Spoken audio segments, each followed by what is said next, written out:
I mean, wicked can just be more than just a word, a descriptor word. Like it can be an An actual adjective.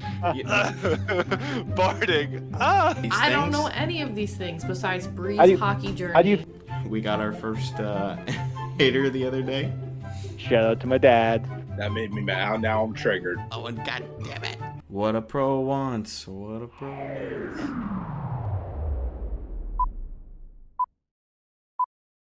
Hello and welcome to episode 666 66 of the Bread Loves Hockey podcast. And happy Halloween, even though we're recording the day after Halloween. But this is as close as we're gonna get. So, thanks for tuning in. It's just Dean and I again this week. Really hoping next week we'll get somebody, but so be it. How we doing? Doing great. Really? But, I wouldn't think. Maybe. I'm Well, doing maybe. great. Yeah, you're doing fine, I guess. Yeah. Yeah, I guess we could Life talk goes about on. the Bruins, who are not doing too great. Like as we record, they lost 8-2 last night to Carolina, who they're a good team, but are they that good of a team?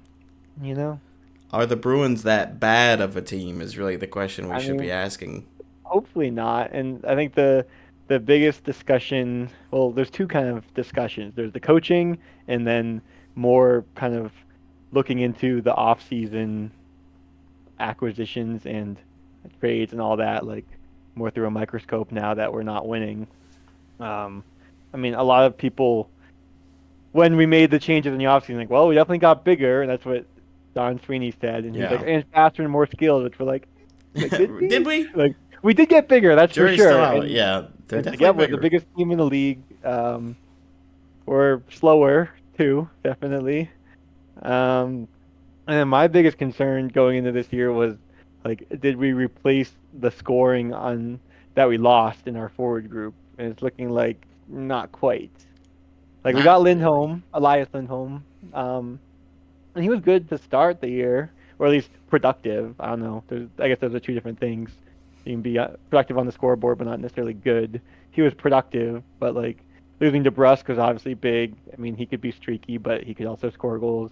Heinen was great last year for us on the PTO. Oh yeah. Um, so there's that side of it where it's like we don't really have the pieces to be competitive, but we also like our still our fourth line is the most productive line. Last night we tried moving some of those guys up, and that didn't quite work. But like our top six hasn't been productive, but they're better than they've been playing. Like the skill is there for them to produce more than they have. Then the other question is coaching, and obviously, I was talking to my dad last night, and his hot take is that if they lose Saturday, that Montgomery could get fired. I'm like, Wow. I mean, his like Montgomery's seat is hot, like scorching hot right now, um, and I'm like, I could see it. Like, I don't think it'll happen, but like, I wouldn't be completely shocked. Um, I feel. he obviously had great success with the team since um, joining the Bruins, and like every season they've had a hot start with him coaching. Yeah. But I think the biggest thing is when he came in, his big change was having the defense take chances, step up, like counterattack, kind of like don't be afraid about turning over the puck, like try to beat your man and make a play. And that strategy worked great when we had the team that was built around that strategy, but now that we're bigger and slower, it's not quite a team that gels with Monty's coaching style. So Hmm. I could see like making a coaching change. I mean, we saw Edmonton do it last year after having a slow start, and it clearly worked pretty well for them. Yeah. Um, so like I could see that being an option because I think Don Sweeney, he's not getting fired yet. Like, I mean, obviously GMs kind of have a life that's longer than the coaches, and they get like a few coaching firings Yeah. before they're the Definitely. ones that go. So I think he has one more coach um, that he can fire before they start looking at him. So Yeah. I mean, it's understandable why people would be, at least talking about getting rid of Sweeney with like how some of the newly acquired players just have not been gelling. Even like the chemistry I know with Pasternak and Lindholm has not been there at all. Hmm. And I think even Montgomery was like addressed somebody asking about that, and he was like, I don't know, like I don't get it. Like these are Yeah, two really good players. It doesn't really make sense, but we're gonna keep working at it, and like they'll break through. I don't know, something like that. yeah. And Monty's not a bad coach. Like, I mean, obviously I he don't did think great so. for us, and he would do great on another team if we do fire him. Like, another team would probably scoop him up pretty quick, I'd imagine. But maybe it's just either it's his system isn't working with his team anymore, or I mean, it seems kind of early for this, but there's coaches have a shelf life, and some coaches have shorter ones than others. Like Laviolette, it's like he's one of the coaches where their team is super good the first year or two and then kind of falls off. Tortorella got a ton out of the Flyers when he joined that team. Like, Yeah. could be a situation like that. So I don't know. I'm not in the fire Monty camp yet, but I mean, if you get to a point like you start saying, what other option do we have? We can't fire the players. We No. can like You could send maybe him to start the looking at minors trade. or Like, you can trade. make a big trade. Like, I mean, not Pasternak, hopefully, but like one of the bigger names and just completely shake things up. But I don't think that's on the table yet. That could like exacerbate things too. Sure. Like, you don't want to panic and like start making changes. Maybe when this well, I guess this episode comes out in 2 days, so we only have played one game, but play the Flyers again tomorrow. Hopefully it goes better. But maybe we now go on a 4 or 5 game win streak. Yeah, I don't know. I feel like Bruins fans obviously are, well, sports fans in New England definitely have their expectations high for those sports in general, but also we've had great starts the last couple years, so having a slow start like this, people are kind of freaking out a little bit. We Yeah. are in the bottom of the Atlantic, but Which, wow. Tied but with like, three other teams, mind yeah, you. 4 teams. The bottom half all have 9 points. Yeah. With the So it's Sabres, like, the Red Wings, and I the know Canadians. there's the Thanksgiving deadline, and there's also this November 1st deadline that now is a thing apparently. But that's like, Hmm. as long as you're 4 points out of a playoff spot or within 4 points, it's like you're probably okay. Which everyone in the Atlantic's within 4 points of a playoff spot. Which is such a So, nightmare. Like, I would not be. I would oh, not it's want like, to be the Senators or obviously the Bruins right now. Like, normally it's fine for the Bruins, but like, all these teams that have not. Like, that's why nothing really changes here because there's so many competitive teams. Well, I mean, right. you'd If you think were it doing would work the other way around, but like it's just very frustrating. Actually, there's no team in the league that's more than 4 points out of a playoff spot. Nashville and Chicago have 7 points, and the wild card has 11, which is Calgary. Wow. That yeah. I mean, I like we've said it before how I feel like the parity in the league is like a lot better than in some of the other big four sport leagues, like especially the NFL and the MLB, probably NBA Yeah. too. But And I said yeah, it's crazy. when, It's still early like, though. I think the start of the year, start of the season on the podcast, I think I said the first month or so, I expected the Bruins to be like a little over 500, and I guess it's been 11 games, so that's not quite a month, but 409. Like, again, if they win the next 3 or 4 games, then they're a little bit above 500, which is still not great. But again, I didn't have high expectations the first month or so. Like, I knew there Yeah. would be chemistry issues and like there were lots of changes. So I'm still pretty optimistic. Like, I'm not in the burn it all down or anything. So I just taking it one game at a time, and we'll see where it goes. Yeah, I do think it's reasonable to be cautious right now, but like and like slightly optimistic that this is just a bad slump and they just need to break through with a win and then like just build on it. But if it doesn't come, yeah, in the next 1, 2, 3 games, suddenly you're like, okay, there's more to this than what we might have initially thought. So maybe that's when they think about getting rid of Monty. But I'm not there yet either. But yeah, we will. We will keep our thermometer pressed in firmly on the situation. At least If they beat the Leafs that one game. that was nice, that's always good. Yeah. It was overtime, which is too bad, but Yeah. take what we can get, and that's when Yeah. the Leafs Coming were up, really like I slumping. said, they play Flyers, which is like we lost to them 1-0, I think. That was brutal. I mean they're not a good team. We should be able to beat them. The Kraken are okay. Then we play Toronto again.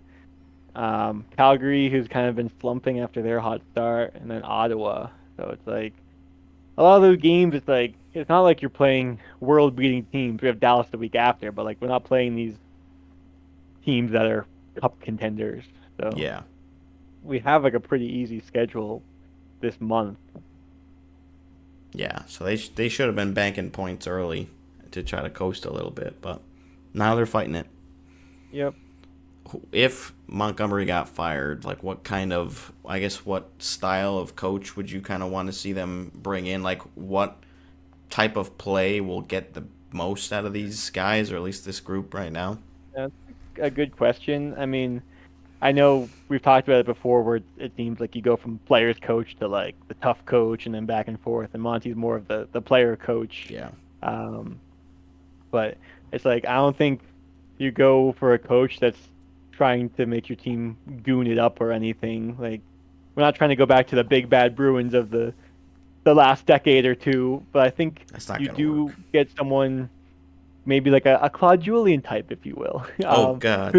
who's more defensive minded and like where you're like having your players lay out for block shots, and like obviously that's the extreme. Like think about Nashville in the playoffs, just kind of like suffocating defense, and then I mean that's how the team was built from the goaltending out. So like you should have your coaching kind of beat defense first, then try to capitalize when you break out onto offense. But that's I say that, but then it's like, well, we also can't score on offense. So you need an offensive-minded coach for like the strategy once you're set up in the zone. But I think like work on your breakouts coming from the defensive play and work out from there. But I don't know a specific name of who would be good for that. Yeah, I'm not sure either. But I do think I agree somewhat, yeah, with while it might seem like you would want someone who's a little more offensively minded if the offense is struggling, like I think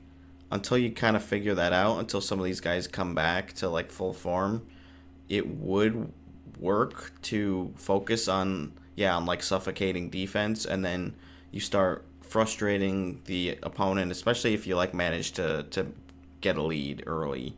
Like you kind of frustrate them a little bit, and then that's when they start causing turnovers, and then hopefully like the skilled players that you have will like finally start emerging, or like again realizing their potential of what we expected based on the last couple of seasons. So it's like, okay, that's Or some make something. mistakes. Yeah, yeah, exactly. So I don't really know what like available coaches are right now, because I mean we don't have any interim coaches right now. Like everybody is pretty. There's a lot of new hires recently, so Hmm. I don't really know who's like available. Yeah, I was trying to look at that too. Maybe some like assistant coaches that are already in the league right now. Well, I who would. was the coach that just got reinstated and it was like a big thing? Oh, Joel Quenville. Yeah, Oh man, I would hate that. I think. But enough Oh, times passed, where they're like, maybe people have forgotten, and like, I mean, I bet there would be a lot of Bruins fans that'd be like, you know what, screw it. Like, especially if they actually start winning, which I think that would be. Oh, it would be yeah. disappointing a little bit. But I Like, remember there was also that player that the Bruins signed. This was a couple years ago when the Bruins had that super hot streak at the start of the year, and then they signed this player, and then there's so much pushback that they just like I forget what they did. Like they had to still pay him, but they like got him off the team. terminated. Yeah, was that Ian Mitchell? I I think. That sounds right. Yeah. Yeah, that was an unfortunate situation. But I mean, yeah, and I know like some of the players were like Bergeron and Marchand. I think came out and had some words about it, and it's like that's Right. not really what it means to be a Bruin. So it was good that they did the best that they could afterwards. They still shouldn't have signed him, but whatever. So yeah, that's our little sad Bruins corner. Even though we're still like not panicking We're yet. being positive. Yeah, Yeah. they have the same exact record as the Canadians though, which is a little strange. And I Yeah. saw the Canadians had a bag skate today in practice, so St. Louis is not happy with the results from the group so far. Of course, Montgomery isn't either. I did find this is an ESPN article from the summer with big names, fresh firings for coaches. Um, Sheldon Keefe, Well, no, he's not available. because he went to New Jersey, right? Yeah. Um, I don't think Ian Evison, Don Granado, Dave Hackstall, Lane Lambert, Todd McClellan, David Quinn, DJ Smith, Jay Woodcroft. Woodcroft never got rehired, did he? Unless he like signed as an assistant somewhere. Like some of these guys probably that happens. I don't know. Evison is not available though. He's with the Blue Yeah. Jackets. But most of those are still, I think.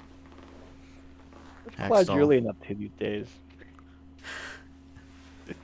When was the last time that he coached for the Bruins? I'm trying to think.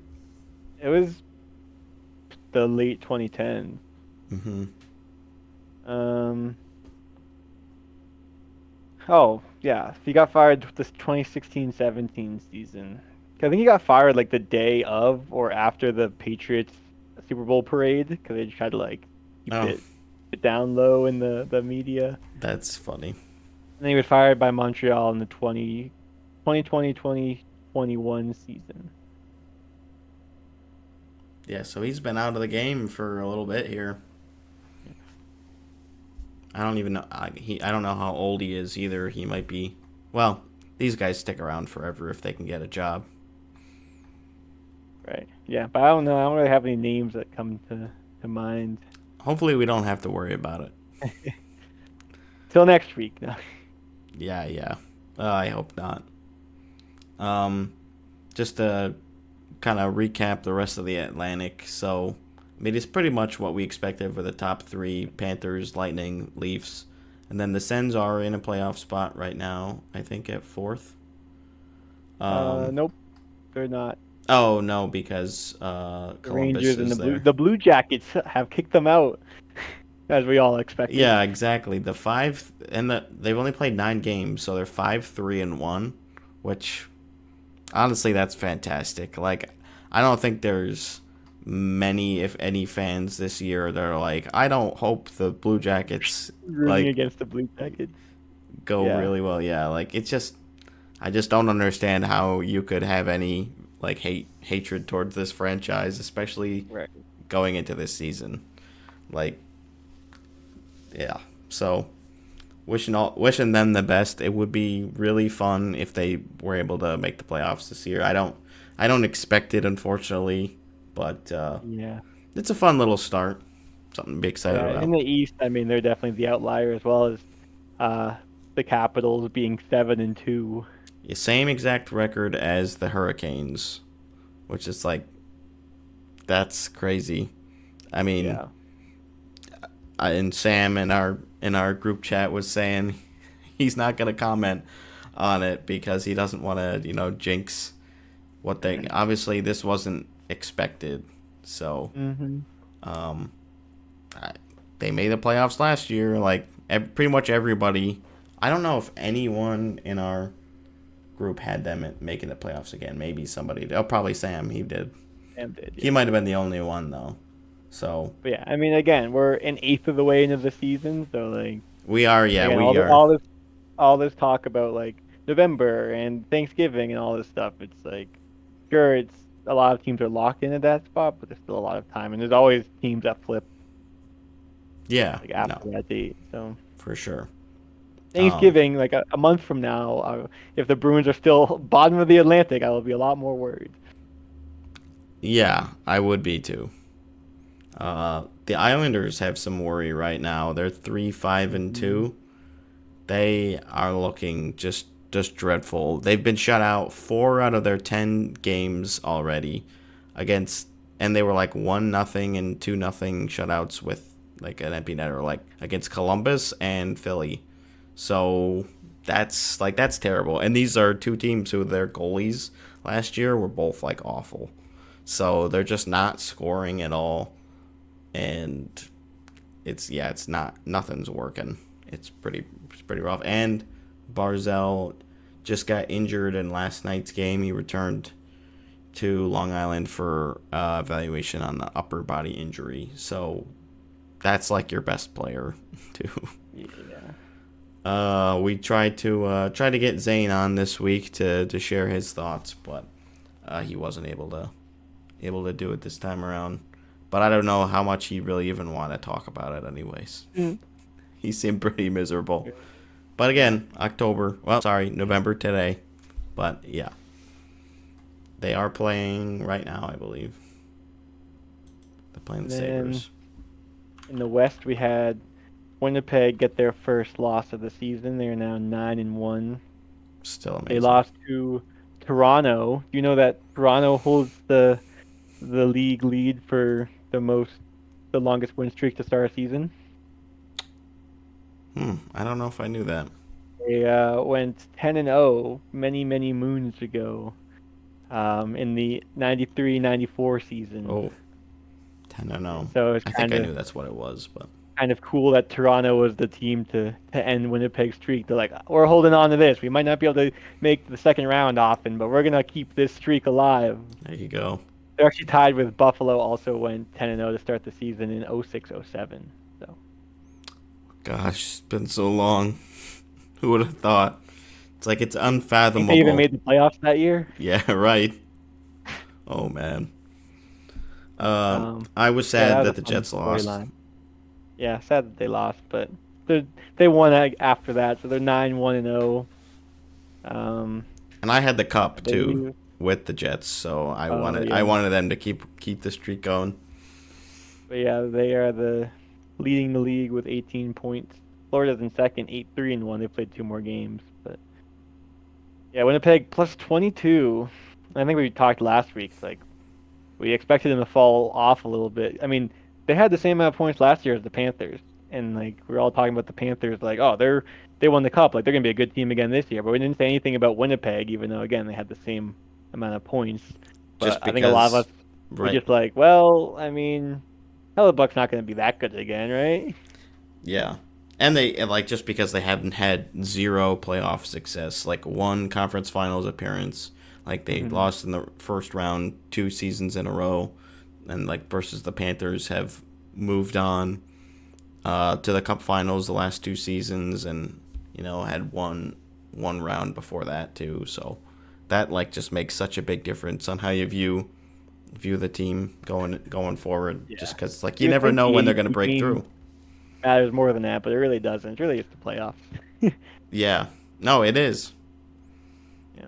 I mean, obviously Hellebuck's been playing well again this year, but it's also been helping that their defense has been really good in front of them. And again, that was another point last year. We talked about they went on that streak where they only allowed like 2 or less goals for over a month or whatever it was, like that crazy stat. Yeah. So, like, there's definitely something there as far as their defensive structure and obviously goaltending. So.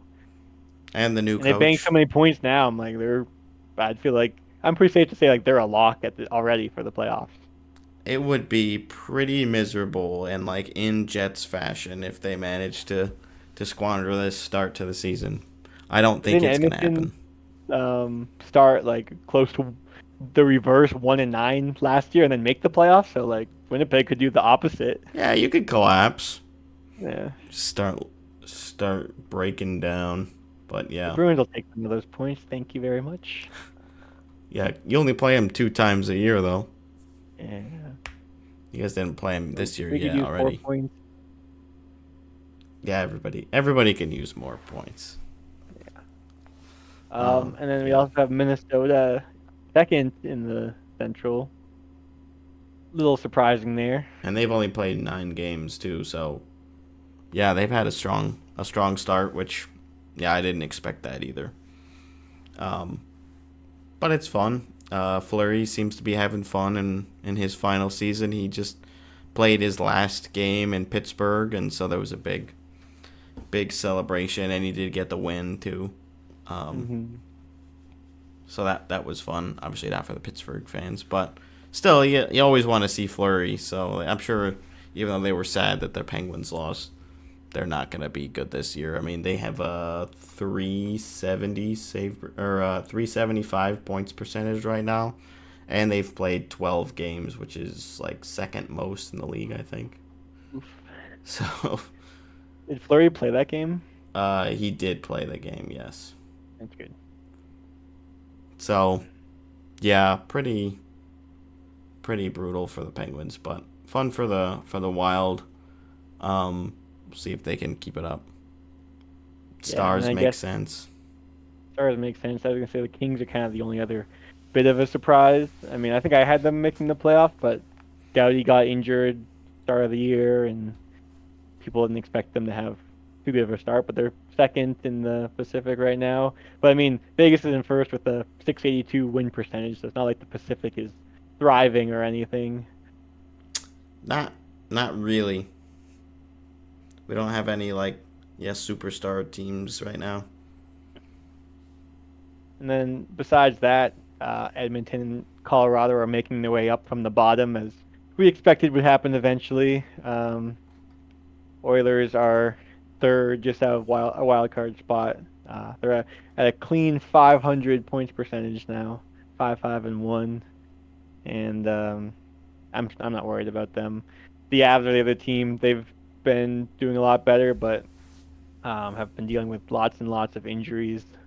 It has been brutal, honestly, and this is like the third or fourth season in a row where they've just Yeah, been wrecked with injury. Like if they didn't win, excuse me, if they didn't win in 2022, like it would just be such a crime for this team and this franchise that like they continue to be just like dealing with these crazy injuries. I'll quickly show you just this one lineup for the forwards that they were rolling with for one of the recent games. On left wing, on the first line, Nikolai Kovalenko. Hadn't really heard of him. I think he's a rookie. McKinnon and Rantanen are in, and then Ivan coming in, second line, baby. who did score his first goal, first ever goal scorer in the National Hockey League to have the same first name and last name. So I think just the first player in general, but it's still pretty cool. He shouldn't be playing second line, I don't think. With Middlestat and Logan O'Connor, he should be like a fourth liner at best, maybe third line. TJ Tynan, I think, is also a rookie. He doesn't even have a number on this graphic. Parker Kelly, fourth line center. Yoel Kiviranta, fourth line center. Chris Wagner, fourth line center. Matthew Steinberg, who Dean saw his first ever NHL goal. And Oliver Shillington, who is a defenseman. I didn't realize that. Yeah, he is a defenseman. He's like 33 or 34 Like, or hey, something can you like play that. wing? Like, excuse me? Yeah. So that's what Jared Bednar is working with right now. Because, yeah, So yeah, like Colton's six out. fourth liners.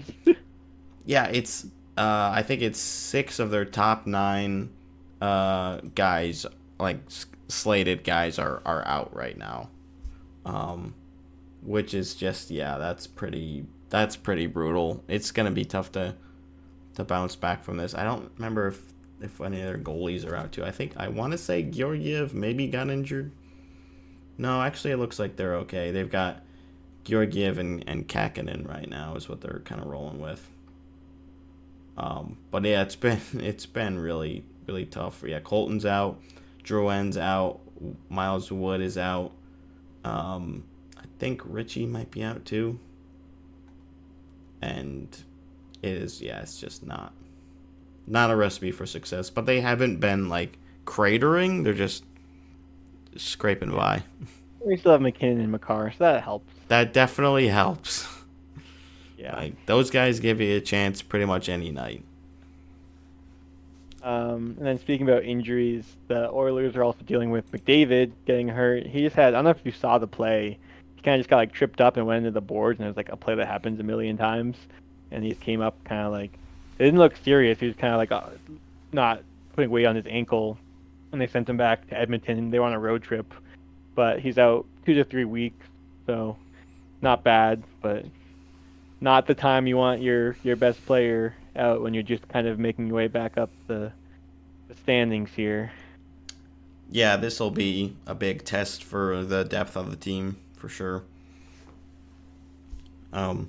So we'll see if they come out the other side looking good by the time McDavid's ready to come back. But I didn't actually see the injury, but I had heard that it was like pretty fortunate, like the outcome of it, just based on what usually when there's a nothing sort of play and they like the player gets injured, you're like, oh god, like it could really Yeah, be something pretty massive. It's not like they broke a bone, which you don't want to break a bone, but again, we've said before, it's better to have something like that where it's kind of a definite timeline on the injury versus like I don't know what just happened and I don't know like how long yeah, you're you gonna be like out. you're a pop. Yeah, exactly. Like something in my back just tweaked and I couldn't move. It's Yeah, like, oh but I god. know also like the player knows. You can see like when Line got hurt, you could see like he knew it was bad and like he was upset right away. It's like McDavid just looked kind of like well, I guess I can't skate for a little bit. He didn't look like something was seriously wrong. He was just kind of like whatever. Yeah, You know? that is good. And I don't know if people were immediately like freaking out just cuz I didn't see it. So, I but think they weren't freaking out until they sent him back for evaluation because that normally means it's something more. But yeah, like the I guess they were doctors probably don't obviously know. with your star player, you just want to be safe, and not take any risks. So that's probably the main thing. But now that we have the 2 to 3 weeks, we can stop speculating. So that's nice. Yeah, that's good. So, I'm not rooting for Edmonton, of course, but McDavid, he's cool. yeah, I will always root for him. Yeah. Um, the only other thing I really had on the standings was Sharks win their first game and then won two more. They're on a 3-win streak. How about that? That's Will crazy. Smith got his first goal. I did see that. Number 2. Very rare for a forward to wear that number, so that's pretty cool. Yeah, And he was wearing the Cali Finn, the alternate jerseys that they debuted last year. It's like, oh, that's actually pretty sweet. yeah, it is. Um, I think he scored his second goal in that game too. So yeah, they're on a 3-game win streak.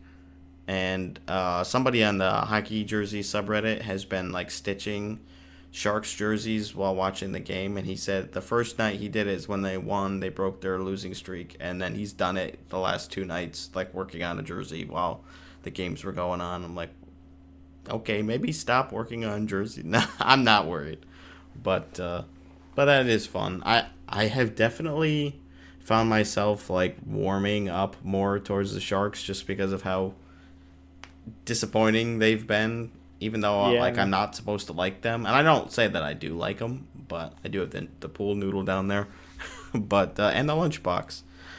Um, but I would like to see them be competitive at the same time as us again. So, yeah. I mean, I don't feel quite that way about the Canadians, but I understand that like when they're no longer a threat, it's like I don't feel as strong of a hatred towards these guys because like we're not at the same competitive level. Well, this year we might be, sadly, but yeah, right now you guys are. not in the way I wanted it to be. But like the last few years, like every time we play them, it's like, well, I mean, they're not going to be in the playoffs or anything. Like we're not having meaningful games against them necessarily, so it's not as exciting as it used to be. But my hatred will never go away Yeah, for the team. yeah.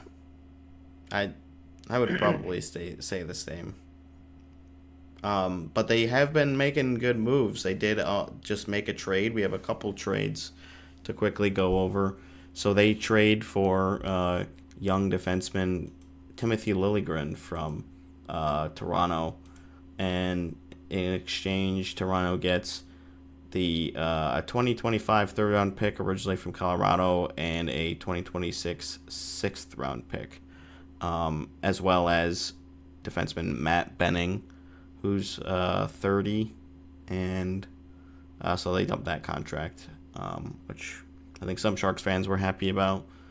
So yeah, they like, I think this was right after they won either their first or maybe their second game. It's like they win one game and now they're buying players. Like, this Yeah, is crazy. But it's kind of interesting. I do think it's a good trade for the Sharks. Like, I do think Yeah, Liljegren. I mean, and I kind of watched. I did watch Steve Dangle's kind of breakdown of this, so I got a little information from there, just as far as Liljegren's progression as a player has kind of been a little more stunted than you would like expect. His just point production hasn't like exploded like it was expected when he was drafted 17th overall, and he could have been like a lot higher up too. But this is also just like a great opportunity for a player like him who just needs consistent minutes, and the expectations aren't like if you start sucking immediately, then we won't just like drop you back to the minors. Like, you can stay here and be fine even if the team's not good. So I think that'll work well for him. I don't know how great it is for Toronto, other than like they do get a third rounder for a player that didn't seem like it was working any longer. So yeah. I mean, if they weren't going to play him, it's like you might as well get something for him. But I remember when Toronto drafted him, like there was a lot of talk that like he can be a really, really good defender, and yeah, it just hasn't panned out yet. He's 25 now, so normally at this age, it's like you are what you are. I mean, who knows? There's been some late bloomers in the past. Like I think he can still be better than he has been, but kind of, well, not for the Leafs because screw those guys, but like kind of a bummer when you get like a first overall pick. I know what that's like, and they don't pan out. So, yeah, but yeah, like you said, good for him. We'll get more ice time. Maybe that'll help him develop, and we'll see where that goes. yeah. I don't have a ton on Benning. Like, I don't really know much about him. I don't Yeah. think like Leafs fans are super excited that he's there, but um, I guess we'll see if he starts, like, when he starts playing with them. If he does, he might be out with an injury right now. I'm not sure. Um, but anyways, that's that one. And then the other trade, um, Utah acquires Ali Maatta from the Red Wings for a third round pick, which I think that's good for both teams. Like, I think that's good value by the Red Wings. I don't know if he's really worth a third rounder. Like, I feel like he's bounced around a little bit lately, and he's not really been the same since he was on those But cup teams. Utah just needs bodies on the They, blue line. yeah, they Another do. decimated team. Yeah, I don't know. Actually, I don't really know who is out for them right now. They had like kind of bolstered their blue line in the off season, and Yeah, because they had all of their defensemen were free agents, so they basically just made a whole bunch, like a whole brand new blue line. Okay. Oh, our Dursey cap. and Marino are both out right now. Yeah, those are big names. And don't forget Shea Weber's on LTIR. Right. Yeah, They could really use him. they were really counting on him to Yeah. suit up. Um, yeah, and looks like they brought up some of their rookies, Lamoureux, Kolyachonok. Um, they've got Bortuzzo too. So yeah, they are a little strapped right now. So I guess that Yeah. makes sense if they're trying to salvage the season a little bit early. Again, hmm if you need something, like, there's no reason why you have to wait until the trade deadline to do it. Yeah. I also heard on 32 Thoughts that Buffalo has been pretty active, um, GM wise, like talking for trades and whatever else, talking to teams. So we'll see if they do anything in the coming days or weeks. because they still have cap space to spend. They do, and that's one of the things we were talking about in the offseason. Like, they didn't really spend, and we were kind of speculating on if that was because they just couldn't entice enough folks to come and play in Buffalo versus in other markets, or what. So we'll see if like they start doing a little bit better. They're again kind of middle of the pack right Well, I now. mean, the way this season starts, like you're in the playoff picture right now. You could probably like have valid reason to be buyers right now. More reason than San Jose. Yeah, I guess it just depends on who's trying to sell right now. Like, because Yeah. again, because all of the teams are, like you said, within 4 points of a wild card spot.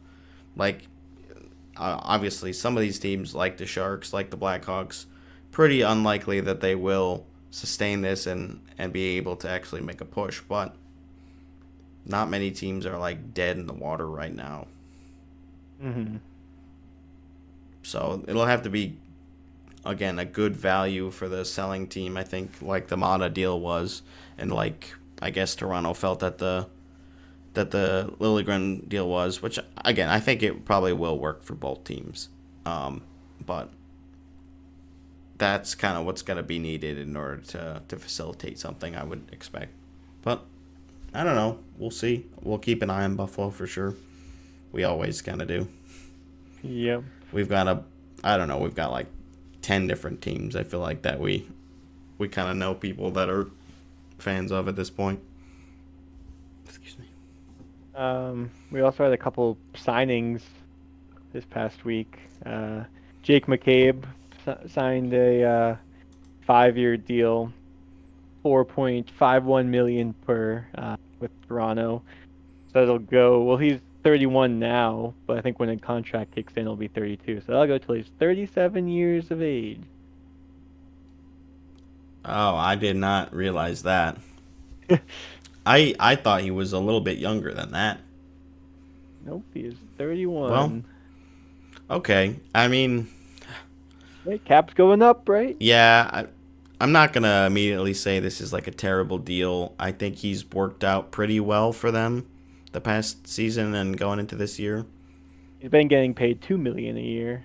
Yeah, so that's a decent bump for him. So that's So over 2 million or hold doubling it. on.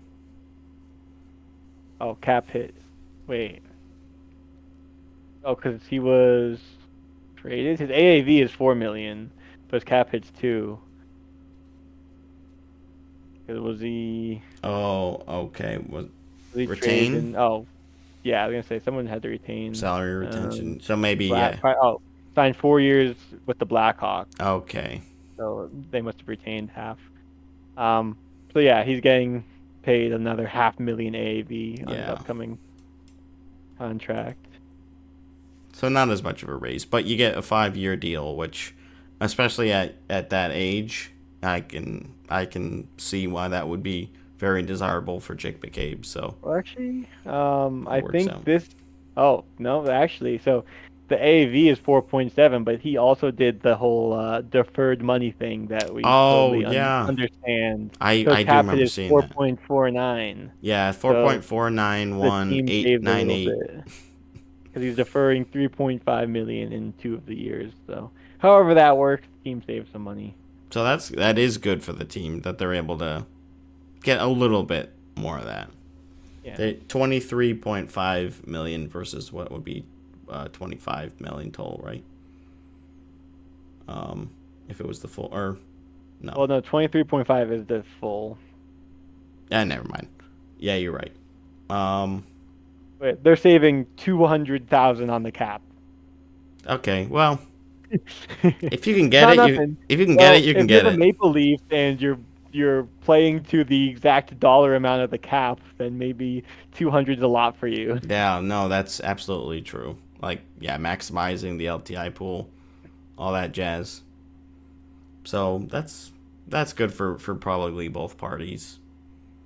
Um, Yeah, two other small signings. Couple RFAs. Alexei Toropchenko, 1 year, 1.7 for the Blues, age 25. And then Ozzy Weisblatt for the Preds, 2 years, 775K per. And that one There we go. is unconfirmed, I guess, but I would imagine that's what it is. Like, I would be That's surprised if what anything really changed there. he says. So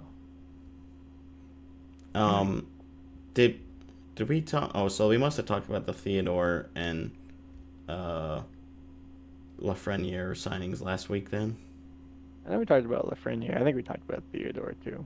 I think I couldn't remember if we had or not. When did we record? I don't remember. Anyways, it's probably fine. We just mentioned them. So go look it up yourself if you haven't heard about it. We can't do it all for you guys. Although we try our best. So I think that's it for the signings. Again, not really the time of year where you're going to see a ton of those.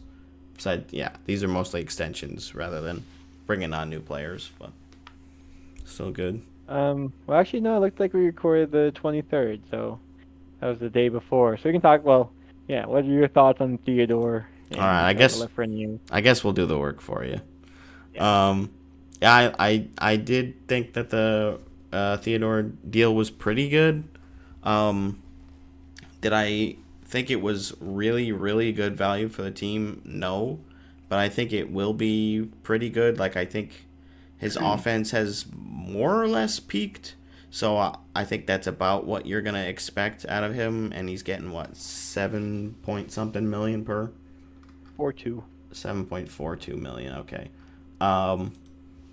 For 7 years, I think it's nice to have him locked up just because it's always a concern a little bit with Vegas. He's one of the OGs. That, yeah, we only have 3 of them left, so it is nice to keep one of the original misfits around for an extended period of time. Obviously, like you kind of hinted at, Vegas is not afraid of doing what's best for the team and not just keeping you around because they like you or you helped in the past. So, like, the fact that they kept Shea Theodore and signed him long term kind of says a lot about his play and that they like his style and think that he can still be helpful for the team for a long time. Or again, 7 year deal. It's like, well, it might be good for 3 or 4 years, 5 years, and then you can always buy him out or do whatever later. So Yeah, yeah, I think that's fair, and I wouldn't be surprised if that's an avenue they explore in the 4th, 5th, 6th year of the contract. I don't know if he has any trade protections. Um, but anyways, hopefully that's not something we got to worry about. And I know some, at least Vegas fans, were kind of wondering what the implications are as far as the cap hit next year and like how we're going to be able to afford to pay for this raise. We'll see if like another one of the core defensemen, leaves after the end of this season. But I don't think I'm quite ready to speculate on it until we get closer to the off season and know exactly who's going to be here, after the trade deadline and all that jazz. But I was overall pretty happy just to have him stick around. Again, yeah, as a fan, I'm sure Gifford would echo this sentiment too. He's big on loyalty with as far as the players to the team and vice versa, and he sometimes criticizes the team for not always being super loyal, but I think they did a good job here.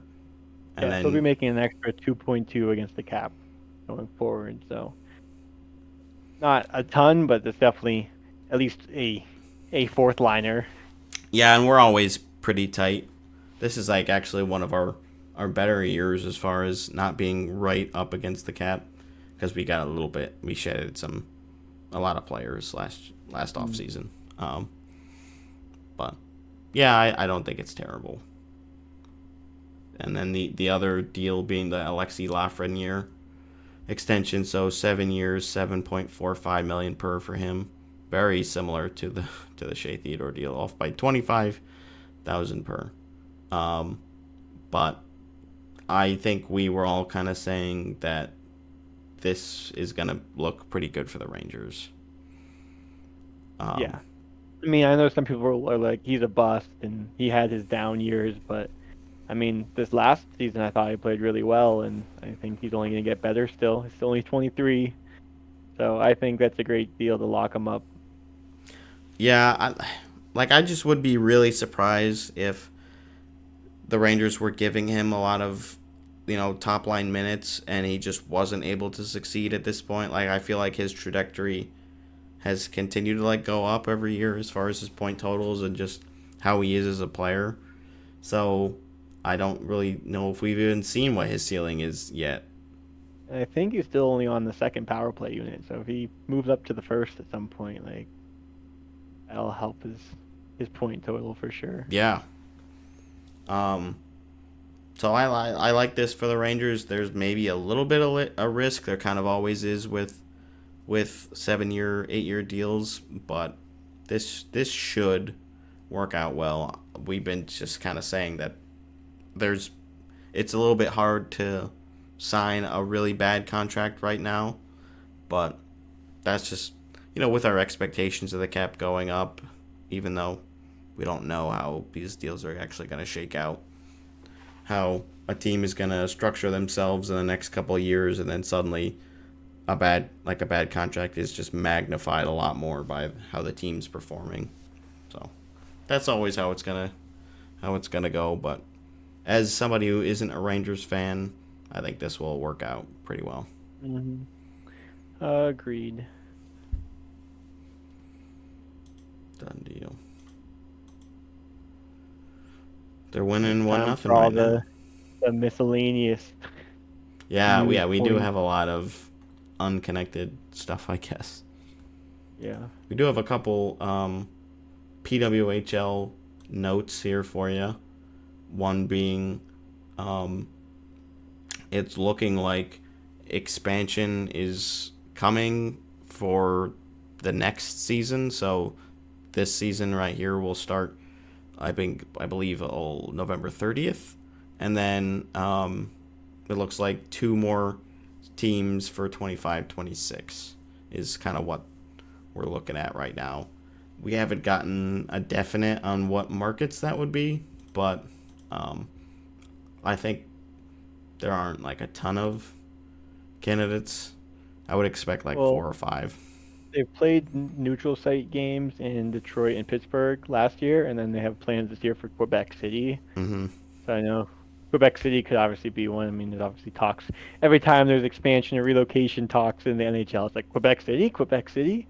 Um, but I could also see like Detroit or another one that I mean they haven't played at yet is Chicago, like in two original six cities. Yeah, yeah, I could see Chicago or Buffalo working well. I feel like people were saying, yeah, that kind of Rust Belt area would make a lot of sense. We're not gonna immediately go to Los Angeles or Yeah, anywhere out west. I could see them doing like because they have half Canada, half U.S. right now, so doing another Canadian and another U.S. city. Yeah, I think a lot of fans would be happy to see a more even split, at least to start.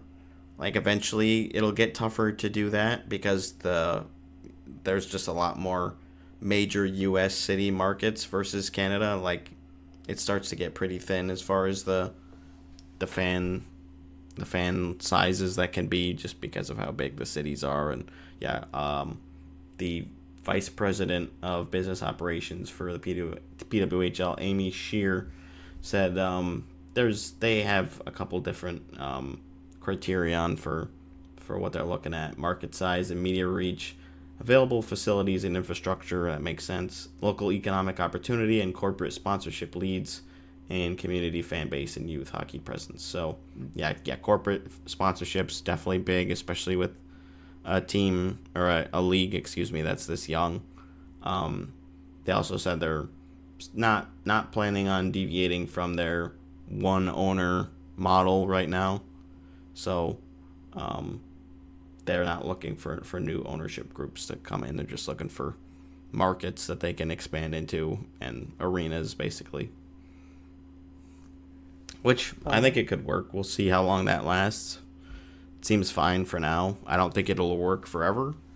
Um, and again, we were expecting that when they came up with like the full identities, the nicknames, and the branding and all that for the individual teams, that's maybe when they would start looking into ownership, like individual owners. But it doesn't seem like there's a big rush for that yet. Yeah.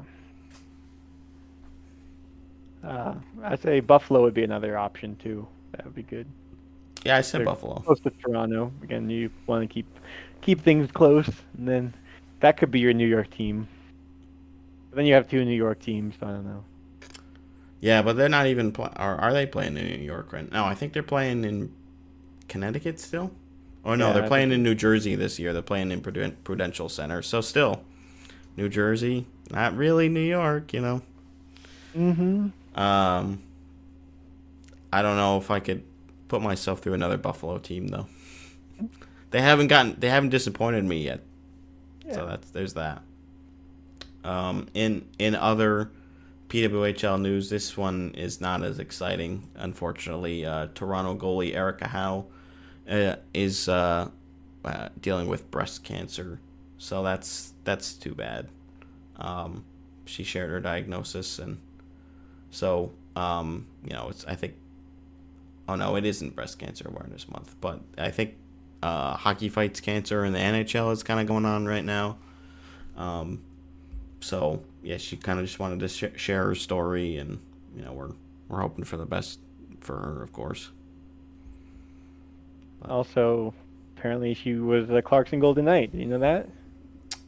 I did not. Oh It yeah. says Howe won an NCAA national championship with Clarkson Oh. and a Clarkson Cup with the CWHL's Markham Thunder. Hmm. But apparently, so she's also a firefighter, so that's cool. Wow. But she's uh, since retired. She retired this summer from the PWHL. Oh, okay. Well, All the best to her. I guess I didn't read this very well. I must have just seen the headline, and I never thought to click and read the whole article. But I mean, yeah. Good thing you have me to do the analysis. Yeah, thanks, Dean. I guess I'm not a very good reporter. I gotta look up Clarkson. I would think that she was the backup there because I don't remember hearing her name very much. But I mean, still, you gotta play some games, even in college. The split is a lot more skewed towards the starter in college, but still. Yeah, she backstopped them to the Golden Knights to their best 2 seasons ever. 2 goals against average, .926 save percentage, in 3 NCAA games. Okay, I mean, yeah, that's decent. Then she made 34 saves in a 5-4 championship game win over Minnesota. Oh, well, that's way different. That's crazy. I mean, 4 goals. No, that's real. That's awesome. Yeah. Well, yeah. Again, we're wishing the best for our fellow alum. Shoutouts to Erica. Hope you make a full recovery. Yeah. Did you see any of the Halloween costumes that some of the players were wearing this year? There's some I good saw ones. some. I actually got an email, like I got the NHL emails, and it was like a scratch off, and it had like 9 players, and it has like their player card, and you scratch it, and it has them in their Halloween costumes. That was kind of cool. Really? That's pretty good. But they didn't have Marchand. I liked Marchand's. What was he this year? I forget what show it was even from. Let me see if I can find Marchand Halloween. I saw Fleury was Fogel or McLovin from Superbad, which was pretty hilarious. He looked just like him. A lot of people say I look like that actor too, Christopher Mintz-Plasse. This is Marchand Swayman. Here's the Instagram link. Let me see if I saw this or not. Oh, I'm not sure. Is that like one of those mob shows? Probably. La Familia. Like, I just feel like The Sopranos or whatever. Like, I Yeah, it don't might know. be Sopranos or maybe it's like Godfather or something. I don't know. Yeah, I don't it's the watch any. classic. I don't watch any of these shows, but they look pretty cool. Yeah, Matt Rempe and Jonathan Quick were. Rempe was Buddy the Elf.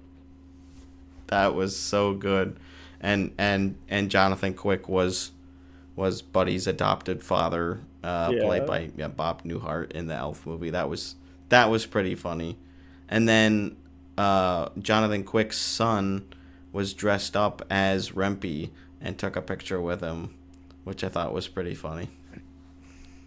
McAvoy dressed up as Cindy Lou Who, and then his wife was the Grinch. Nice. I feel like the gender swap trend has been going on Oh, for it sure. did. Yeah. There are definitely some good ones like that. I'm trying to think what other ones I saw that were pretty fun.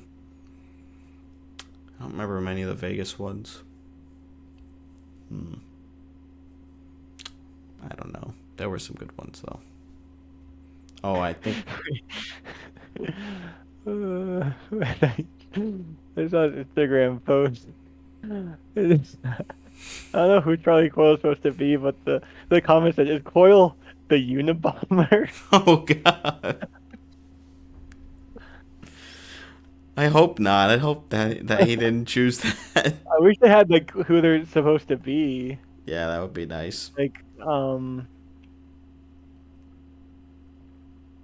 I don't know if you know even who this is. Poster was security for Morgan Geeky, and I don't know who Geeky's even dressed up as here.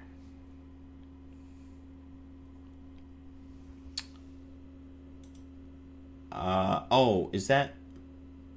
Like, I don't know if that's Post Post Malone had a Malone or beard. Jelly Yeah, Roll or yeah, I don't know. something like that. He's not. None of these guys are fat enough to be Jelly Roll, but Yeah. that still looks pretty cool.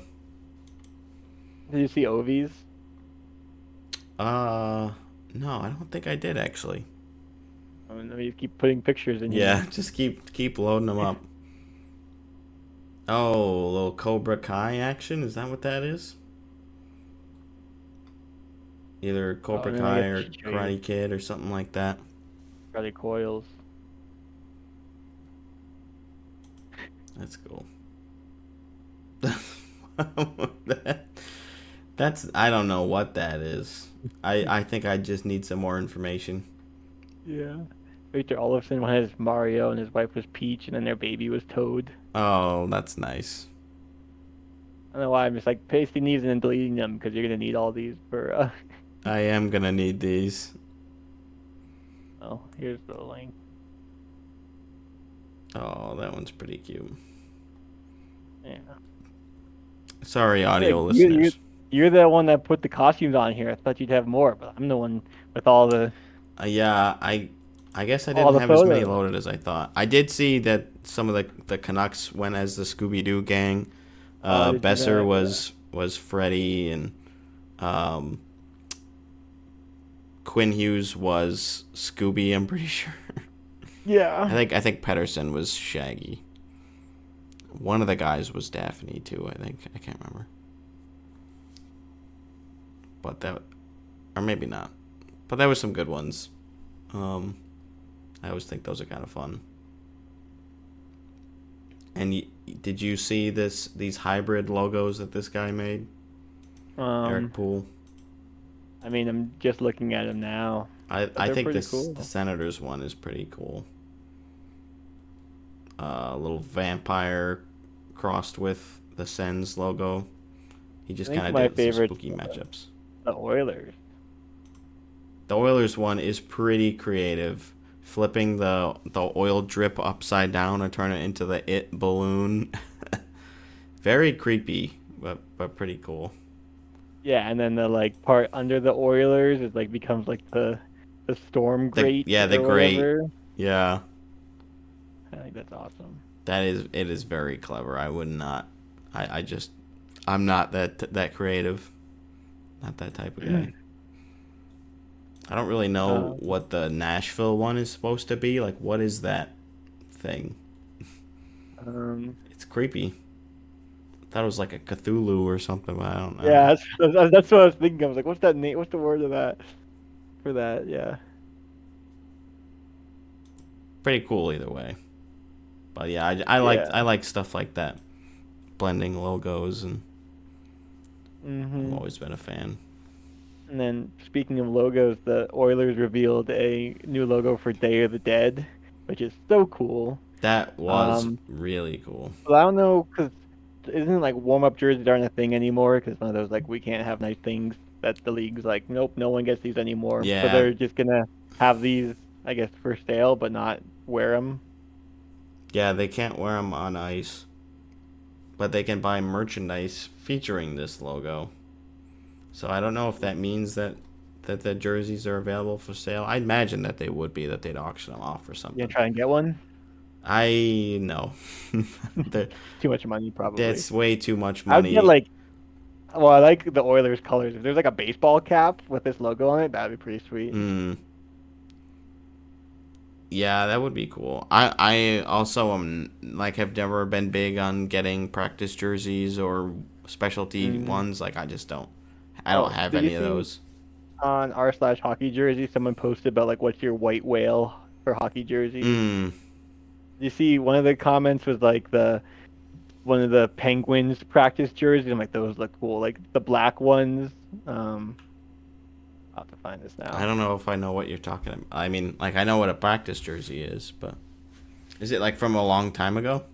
Yeah, Okay, that makes more sense, obviously. like they're obviously they're like impossible to find.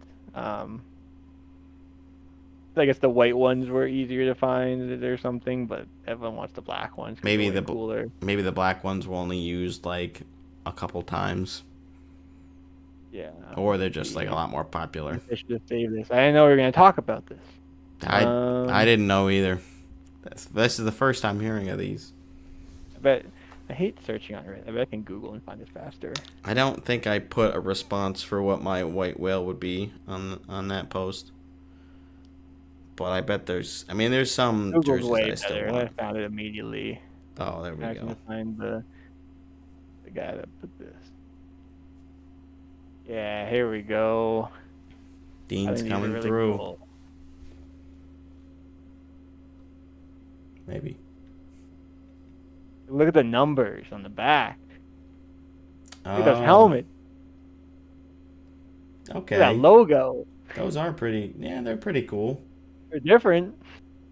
Like they do almost look like you could see that like as a regular jersey. I mean, they're a little like the logo on the front is a little too bland, I think, for me, and they wouldn't Yeah, have the I'll just leave Adidas this logo image on here front. for when you go through the timestamps too. Yeah, that's helpful. But no, that one's cool. I don't. Yeah. I'm not big into them. Warm up jerseys. Excuse me, practice jerseys in general, but it's still cool. Did you ever get a game You worn? want. I've never gotten one. I don't know if I would. Like, I just Like, think I could never does that afford one. mean anything more to you that like a player wore it or It would have to be a like Vegas one, I think. Like, I don't think yeah, I would get a game worn of any other team. It's like David? Well, if it's like a superstar. I don't have that kind of money. I'd have to But get no, but like like a I just fourth meant like liner. interest wise, like you'd rather have a game worn McDavid jersey than a normal McDavid jersey. Okay, yes, I Like guess. it does mean something to you to have a game worn. Like Well, I mean, the only thing is I do like having jerseys that I can wear, yeah, which you'd I have to frame cannot. it. I couldn't wear one of those. I would have to frame it. Yeah, I can just like the made in Canada jerseys in general. I cannot fit into because they're all like Mhm. super big. Maybe a 52, which is pretty rare. They don't have those sizes. Actually, the authentic pros from Fanatics go down to size 48 now, but Hmm. most of them are not available right now to purchase. Like they're all still pre-order. I think some people have gotten them. Maybe they've gotten them directly from pro shops, like in person. But I think at least as far as the Fanatics website, they're only pre-order. I'm not probably gonna get one of those unless there's like they happen to have a steep discount on one that I want. It's $425, and I've never been that kind of fan as far as collecting jerseys go. I just like the designs, and I wanted to get a lot of them, of course. Like, I just don't want the fake ones. Yeah, that's the main goal. So I'll be sticking with the second tier, the premiums. I haven't gotten any of them yet, but I do think I'm going to get the Utah ones. Because they Current design, or once they get a logo? I will get the current ones, I think. Home and away? Or just a... At least I don't know. I think at least the home, but I wouldn't be surprised if I got the away either. Because I do think the away actually doesn't look that bad. I think for those, you have to have a player. Like already blank Utah jersey, it's like... Yeah. Like, you gotta have a name on there. You don't have a Keller jersey yet, do you? I don't think so. No, I don't. That There you go. could be a good candidate. Get the captain patch too. Mm-hmm. Sounds expensive though. Also, you didn't mention why you're wearing Flyers today. Oh, just because it's orange and black for Halloween. Halloween. Yeah, when you were like, "Oh, the Bruins are playing the Flyers next," I was like, "Oh, I didn't mean to do it. I didn't mean to do that." They started our decline. No, Yeah. I don't know where it all went wrong, but losing to them certainly didn't help our trajectory. That never helps. No. Their goalies have been pretty bad, so that is tough. I think we have actually no, it was last weekend we played them Saturday afternoon, and then tomorrow is another afternoon game with them. Yeah. The afternoon games. We do have the global series going on right now. The Panthers and Stars played today in Finland, and we actually had a lot of Finnish-born players who were playing and scored as well, which was fun. Nice. Love that. Barkov scores in his hometown. We had Lundell is also Finnish, I believe. Esa Lindell is Finnish. I think that's it for the goal scorers that were Finnish, but that's still 3. That's pretty damn good. And they're playing again tomorrow, I believe. Yeah, they're playing at 12 Eastern, so it is Saturday, which is nice, but that'll be fun. And did you see the gold helmet thing that they were doing for practice over there? No. Was it the leading scorer? Yeah, it's a like a Finnish tradition where the team scorer wears a gold helmet in warm-ups. I'm like, that's actually pretty cool. Because I know someone asked if they should do that in the NHL, but I think they wanted it for like the whole game. I'm like, I don't know about that. That'd be kind of weird. Whole game would be a maybe. lot. Warm-ups, I think, would be fine. It could be like a passing of the torch almost, like throughout the season. You're like, congrats, you're now the leader. Yeah, no, I think that would be kind of fun to track. Oh, who's got the gold helmet right now? Oh, and we got a 3-way tie. There's 3 gold helmets. Yeah. That would be fun. So Sam Reinhart wore it for the Panthers. Actually, I don't remember who it was. Oh, I think it was Hintz for the Stars. Which, is he also Finnish? I don't know. Or he might not be. He might be Swedish. Oh, I can't remember. Damn. Sorry, Hintz. Finnish. Okay, that was my first guess, so I should have just went with it. That's what I thought. His nickname is Ace of Spades. Is that true? I've never According to heard Wikipedia. According to, what was it, Hockey Reference or Hockey DB that had all those nicknames that one time. So, yeah, that's fun. I do think I would have preferred, if I was a fan, to have the games in Europe at the beginning of the season like the Devils and the Sabres had. Yeah. I mean, luckily these teams have both been doing pretty well, so it's not like you're catching one of them in a major slump and then you have to go over to Europe for like a week. Yeah. So this is probably one of the better outcomes. We'll see if if the Stars win tomorrow because they lost 6-4 today. That must have been a fun game. Fun to watch for sure. Yeah. Yeah. Confirmed by Hockey Reference, Ace of Spades is his nickname. Thanks, Hockey Reference. What other good ones does he have on there? That's the only one. Oh, His only well. nickname. I guess you only need one when it's that good. Name. Yeah, elite. It's verified on Wikipedia. You only need the one. They probably got it from Hockey Reference. Maybe. I wanted to talk about Pass the Cup since I finally have the cup. now that things are finally trending my way, Yeah. I'd love to talk about in it. the game that takes all the skill.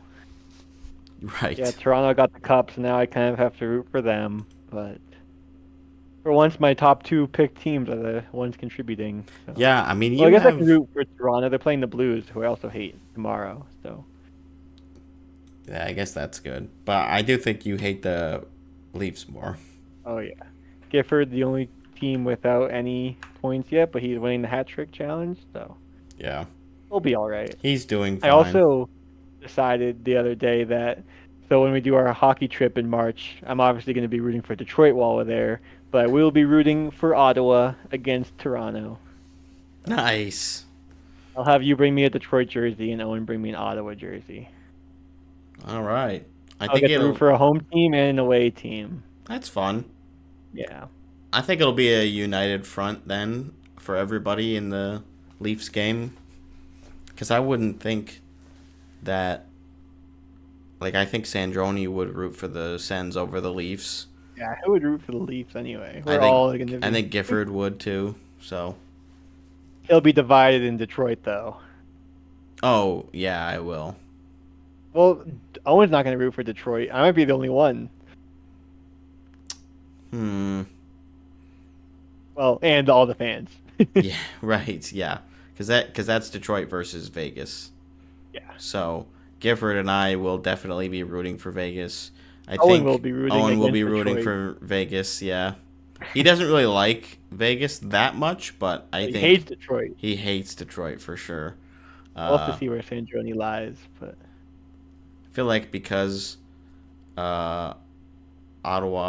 because Buffalo and Detroit are in the same division, he'll just root for Vegas.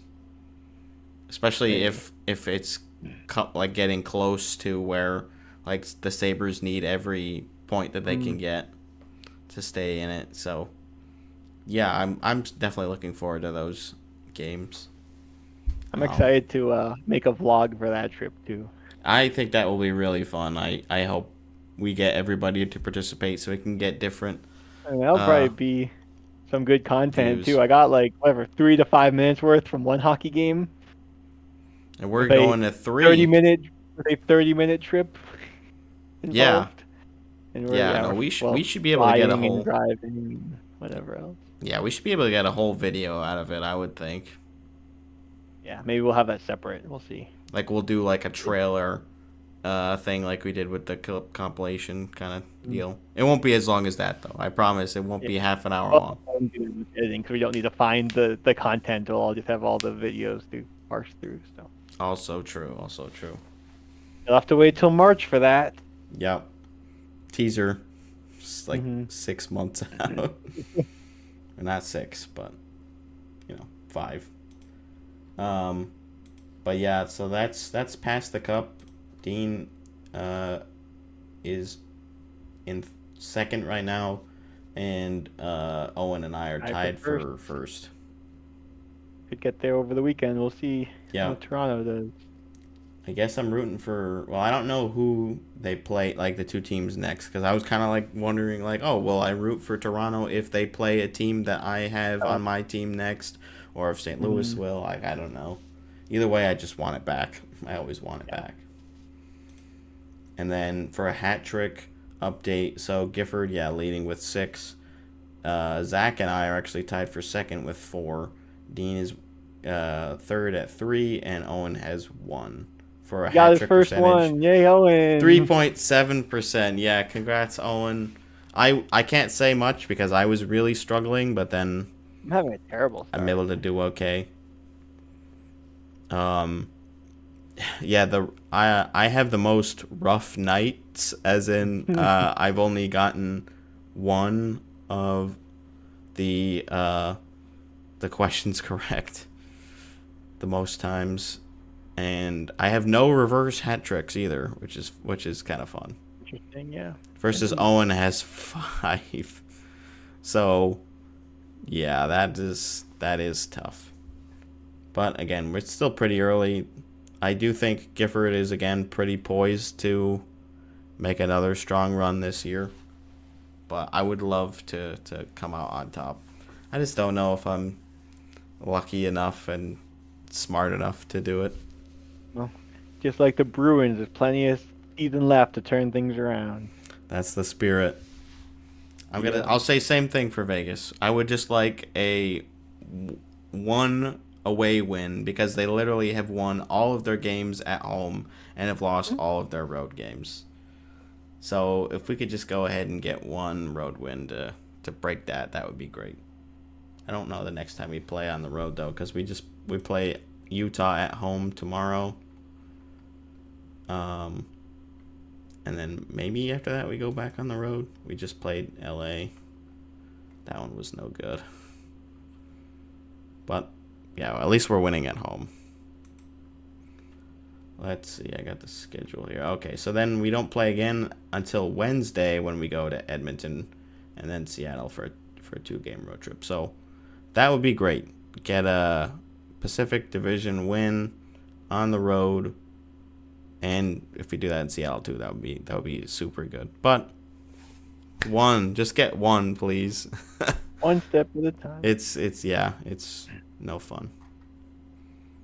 So did you see that's it. this video of Kachuk just being a bully to Varlamov? Yeah, what was going on there? Like Like he bumps into he's him. just walking by, cross-checking him, all this stuff, and then the puck goes in there, and Kachuk kind of jams. I think Kachuk's on the scores. It just jams it in, but it's like, did no one see it? I mean, I guess if it's just, I don't know, you could argue that the refs aren't going to call something like that, and then I mean, at the end, it's not really goalie interference because the puck was in there. He's playing the puck, but like, how is no one on the aisles just like getting in his face about this? Yeah, like But crushing him. yeah, It is a poor little Varlamov. telling. Yeah, Trying to put a little that of that sucks. It's video like in the pod without getting copyrighted. yeah, that maybe we could put some screenshots. Yeah. But it is pretty rough for him. Like, cause like the goalies are always gonna get called if they retaliate. Like I feel like that happens all the time where you give him a little whack and then the goalie comes out and like swings the stick or something or pokes somebody and then 2 minutes for interference or roughing or whatever they're gonna call. Yeah. Slashing. But yeah, I think a lot of people were surprised that this was allowed, and that the Islanders basically didn't do anything. Telling of their season to start, they just have had no life. They are winning right now though. They're actually beating Buffalo. What is it? 3-1. I was trying to look because one of the hat trick questions I asked tonight was if players who have played at least one game for the Bruins would get more points than all the Bruins collectively got last night, which was 6 points. And I didn't count the Dallas game because that happened before I asked the questions. But in that game, Sagan and Greer both got a point, but again, those don't count. Mm. I don't know. We I had haven't looked to Colin see. Miller has a point, and There we James go. Van Riemsdyk. Or was it Trevor Van Riemsdyk that you guys had? I thought it was James. Which one? James. Okay, yeah, that's what I thought. So that's 2 already. I think Nice. that's it for now. Gonna need. I was really hoping Riley Smith would get on the board here. I thought he would get me at least 1 or 2. Oh, Crowley scored and assisted by Van Riemsdyk. So Oh, okay. I didn't see that. and Miller. So that game has 3. Yeah, okay, that's helpful. That is definitely helpful. Yeah, because I was looking through them. He did a lot. So there was Olmark. He could get a point. I know. I was like, Olmark, Dan Vladar. I have Vladar too. A Connor 7 Clifton, game, 7 point Colin game. Miller, Jacob Lauko, Curtis Lazar, Eric Holla, Dougie Hamilton. Yeah, I think the Devils game will help a lot because I think Yeah. Haula has been doing well. I think Lazar could be uh okay. Um, Yeah. I was like, this one's a I yes. didn't even think about Dougie Hamilton, Yeah, he's been gone for a while, obviously. and he's not injured right now though, which is good. Yeah. So I am looking forward to that. And there's no hat tricks Oh, yet either. Panarin just, oh no, he got, Oh, no, Lafreniere just scored. Ehlers has 2 goals already. Oh no, he has 3 goals. Damn. So that was another Well, question. Well, no hat trick for. Did anybody say yes for that? Owen said yes. He was the one that was, I almost did, but I was like, no, I just don't think so. yeah, you gotta play the odds. Damn, that's too bad. But I guess I'll still watch just for fun. I like looking for stuff like that. The Bruins, former Bruins. But neither of our teams are playing tonight. That's why we're recording tonight. It was so tough to to work out the Oh, and schedule. Owen's probably not here because the Sens are playing right now. Yeah, that's exactly right. Oh, hey, Riley Smith just assisted on a Alexi Lafreniere goal. Ooh, Riley Smith. Very nice. Former Vegas Golden Knight and Boston Bruin. And Dallas Star, I think, too. I have thought about He's been that. around. He has been around. I also went on the Penguins for a very short stint there, too. I have thought about it for a quiz, doing like I just come up with 10 players or 11 or whatever, and like just you have to name all of the former or like the teams that the player has been on. I think that would be a fun Boy. one. Dominic Moore, go. Dominic Moore. Oh goodness. Kings, I think. He's been on so many. Like when I just think of players that have been on all the teams, that's the first name that comes to mind. He probably. I think he has been on the Kings. I think Boston too. Probably a couple others. Buffalo maybe. He's not one I'm as familiar with. Like Domi has bounced around a lot. Ready for Duclair. Dominic Moore?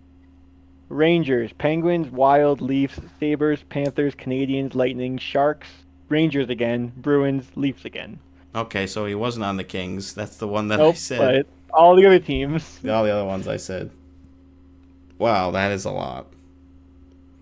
2 stints with the Rangers. I don't think Vegas has had a single player that has had a second stint with the team, which is a little Not yet. surprising, but it'll happen eventually. Yeah, 10 teams for Dominic Moore. That is a lot. I think Duclair's at like 9 or 10. I mean, at the time, that was a third of the league. That's also crazy. Yeah, wow. Well, at least a lot of teams wanted him. Yeah, he's just one of those players like, yeah, I could use him for like a year, just like some grit on the fourth line or whatever. We'll give you some money.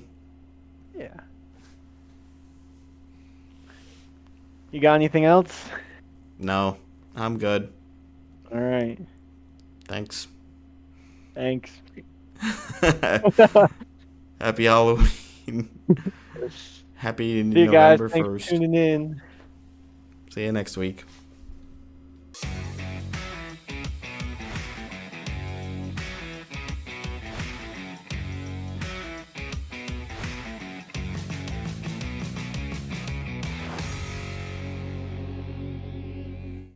I don't know. It's like I've never met this person or talked to them before. Like I feel like just texting their personal email. Oh, that wasn't good. Damn it! I shouldn't have done that. I cut some jalapenos earlier today, and it's still like lingering on my. Oh, I think I gotta wash my eye. Uh-oh. Ooh. 5 minutes later. Oh, that was a nightmare, and it's still not really fixed. I had some eye drops, so I tried using some of those, and that feels like it made it much worse. I was almost like, I don't know if I can even do this. play injured Mhm. tonight. Playing through.